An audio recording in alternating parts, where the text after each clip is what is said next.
Wall Street may be climbing, but Washington is shutting down. Reuters reports that America's top financial regulators, the SEC and the CFTC, have begun furloughing nearly all of their staff after Congress failed to pass a funding bill. More than 90% of the Securities and Exchange Commission is now offline. That means reviews of new stock offerings, exchange-traded funds, and enforcement actions are frozen.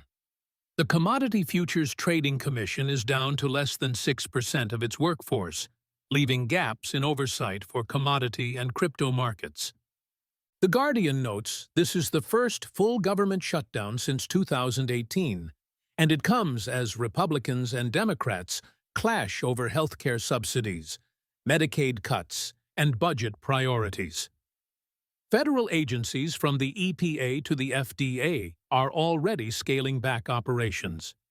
For ordinary Americans, the impact starts with closed national parks, delayed tax refunds, and pressure on hospitals as Medicare reimbursements slow. At the same time, Reuters says the Trump administration has moved to freeze $26 billion in federal funding aimed at Democratic-leaning states. Critics call it political punishment.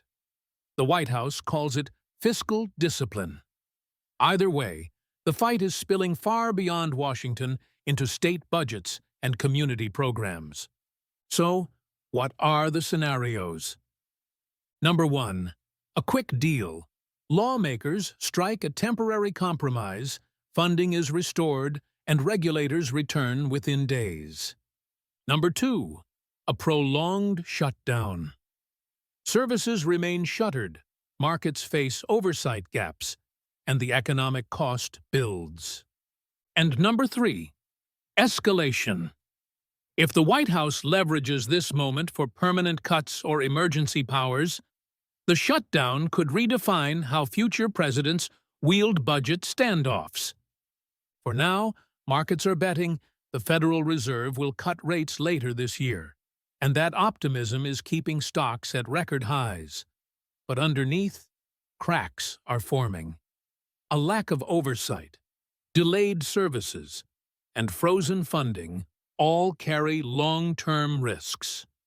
Bottom line, the government is closed, regulators are sidelined, and millions of Americans are waiting to see whether this is a short stumble or the start of a longer crisis. If you found this breakdown helpful, make sure to hit like, subscribe to the channel, and drop a comment below. Do you think Congress will reach a quick deal, or are we looking at a long standoff? We'll keep tracking every development, so stay tuned.